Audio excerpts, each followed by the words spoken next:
Hey, what is going on, guys? Max Settings here, and welcome back to another review. In today's review, we are going to be taking a look at two headphones, being the AKG K361 and AKG K371. These are two new closeback offerings from AKG, and we are going to be taking a look at them today to see if they are worth your time and money for a cheap closeback offering.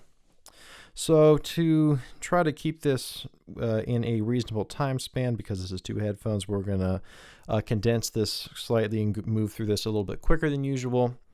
So for specs, just note that both of these are 50mm dynamic driver closeback headphones with an impedance of 32 ohms, a sensitivity of 114 dB a volt.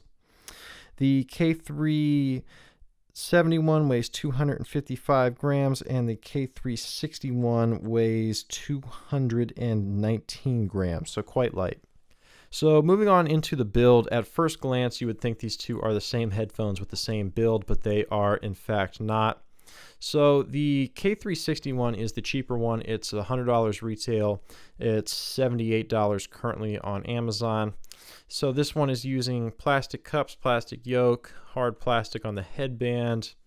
It uses a pleather pad that is relatively shallow, but is a oval ear shape. A locking 2.5mm connector, which is not compatible with like M40, M50X, or 598 style cables.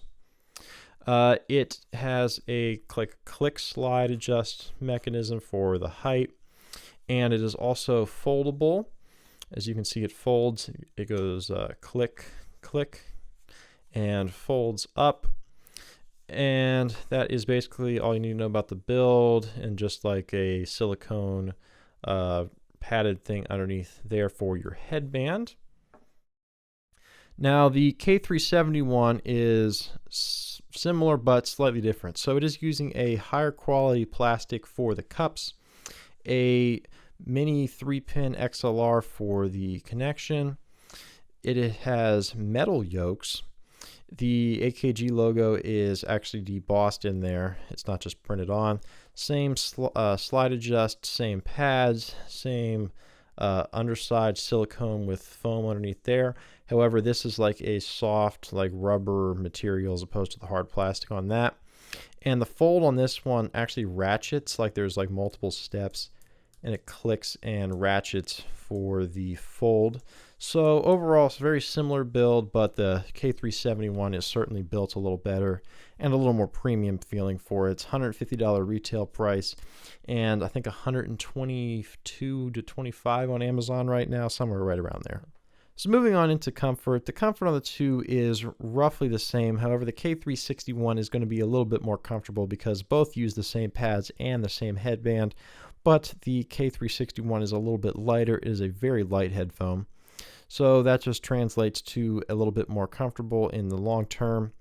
Now, the issues that people are going to have with these is that the pads are not that deep. So if you have large ears, it will hit the inside of the driver. And you could get a hot spot with this headband on the top of your head, which I do after, I'd say, maybe a little over an hour of wear. So your mileage is going to vary on the comfort of these, but neither of them are too bad, and definitely above average for headphones in this segment. Now, as for power requirements, both of these are very easy to drive. 32 ohms, 100 dB per volt. They can be driven off anything perfectly. Phones, laptops, recording interfaces, you name it, it can drive it. Both extremely easy to drive, and I haven't really noticed much with scaling, so don't worry about a source for these. You pretty much can run them off anything, like most monitoring headphones in this segment. Now, as for accessories, with both of them, you will get this gray drawstring bag with the AKG logo, and inside it you will find your cables. Now, the K371 comes with 3 cables. The K361 comes with 2 cables. Now, both of them, you will get this 4-foot cable, and you get a screw-on 1/4 inch to share between all 3 of your cables. So this is the 4-foot, I guess, portable cable for the K361 with the 2.5mm locking connector. And then I believe this is the same cable for the K371, just with mini XLR. And then you also have in here a coiled cable that only comes with the K371. So if you get that, this is your third extra cable compared to the K361, a coiled cable with the mini XLR. And also with both of them, you get a 10-foot straight cable. This is the one for the K371, but you also get the same cable on the 61. So you get three cables with these, none of which are particularly great. They're both just kind of cheap and janky cables that just kind of tangle up. So I would look for a replacement if you get the 71. If you get the 61, it's going to be a little harder because that lock is not the same as other headphones. But with the 71, at least the mini 3-pin is pretty easy. You can find other AKG cables that will work for it. Okay, so now moving on into the sound segments of these headphones. Now, both of these headphones are using the same driver, so there is definitely some similarities. However, there certainly are some differences.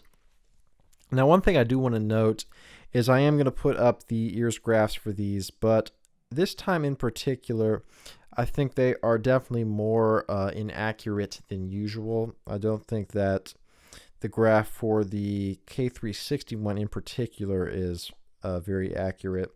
Not that the EARS is a accurate measuring system anyway, but I think the K361 is definitely very, very inaccurate this time, and the K371 is certainly inaccurate a lot in some areas, but I think it's a little more accurate than this K361 graph is. So just keep in mind to take the graphs at a little more of a grain of salt than usual this time.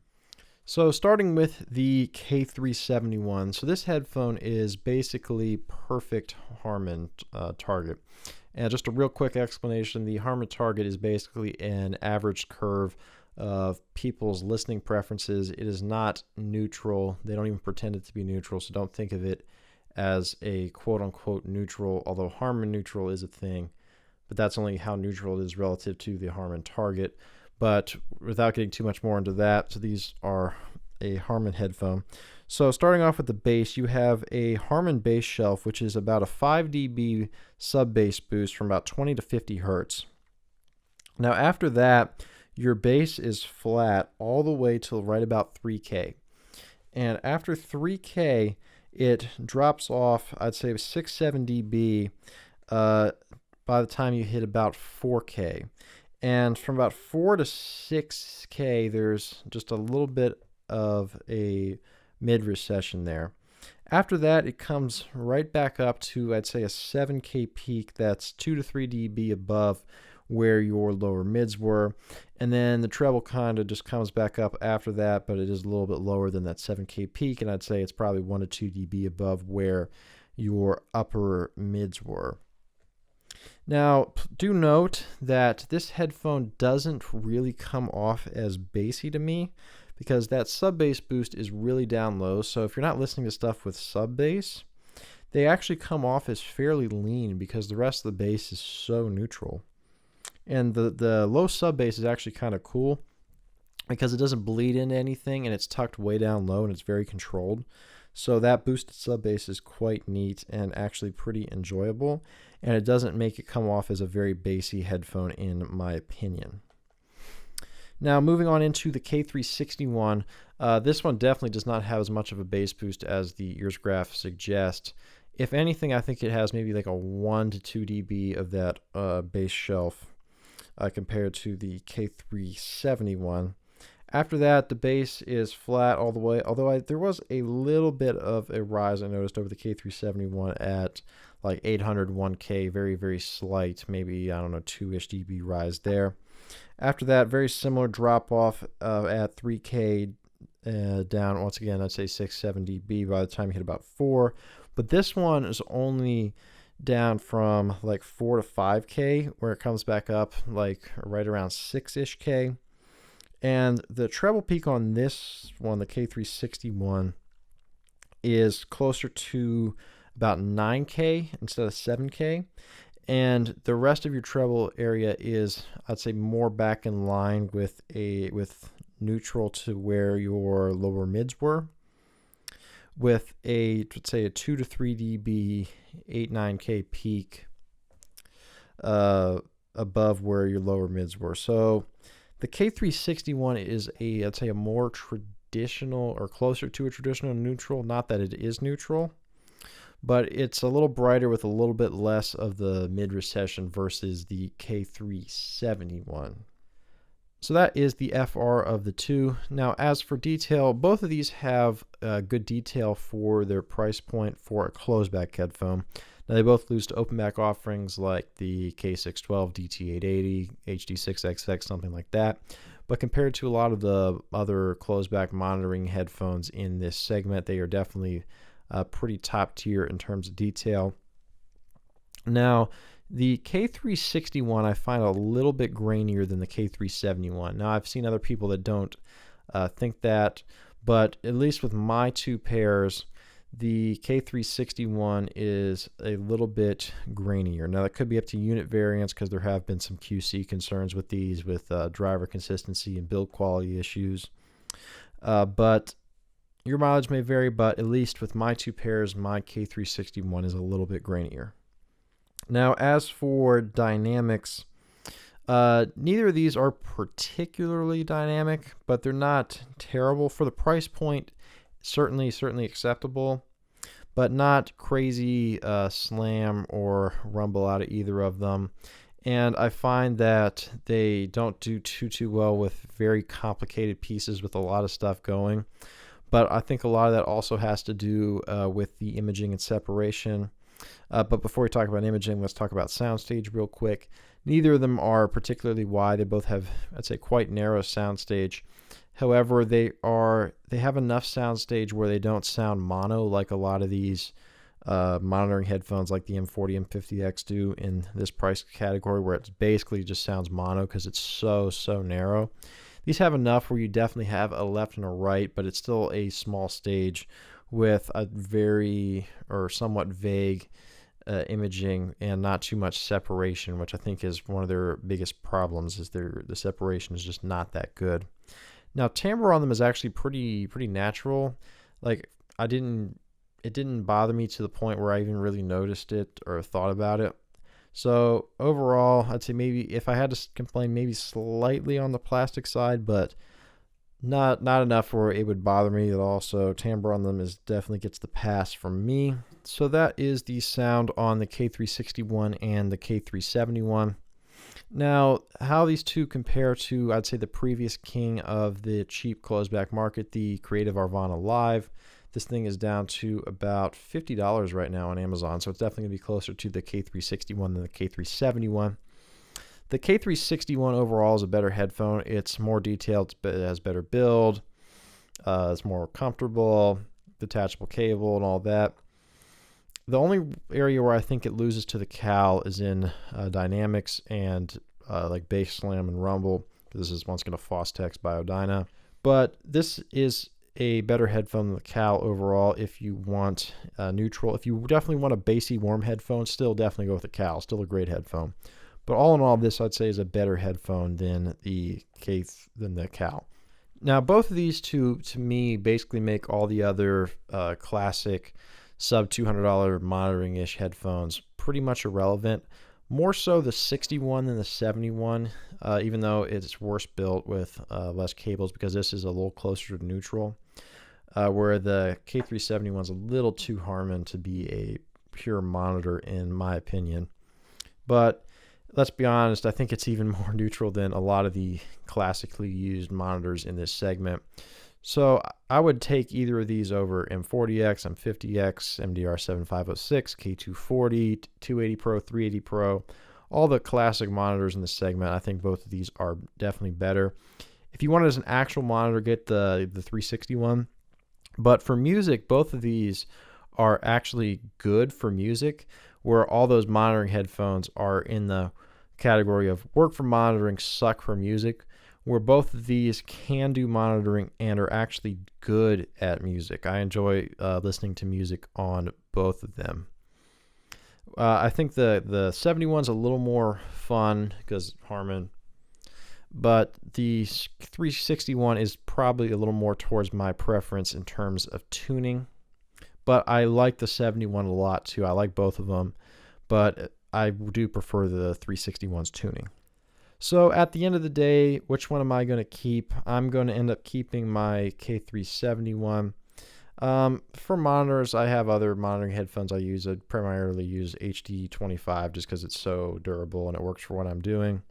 But I like the K361 a lot, but I'm just going to keep the K371 as my cheap, and I'd just say like fun, cheap, portable closed back headphone that I can use anywhere, because it looks pretty decent to me. Like, I don't think you'd get any weird looks wearing this in public. It doesn't look like too professional or too goofy or anything. It just looks like a pretty normal looking headphone.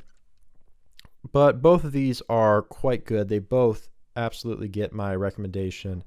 And I think the 3 headphones that are sitting here on the table should be the only 3 closed back headphones that you look at under $200. I don't think there's any other closed back under $200, but maybe with the exception of the K553, which was the predecessor to these. And I know people are going to ask how they compare to the 553.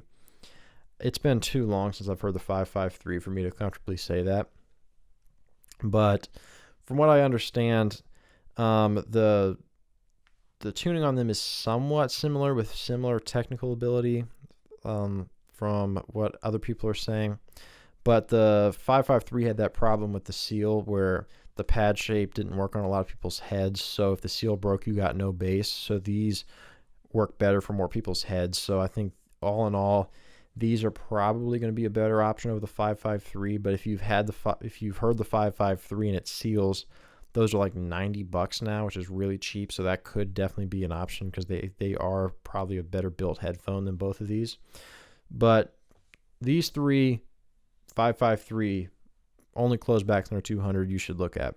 And of note, there's also a Bluetooth version of both of these coming out quite soon. So I would like to take a look at those.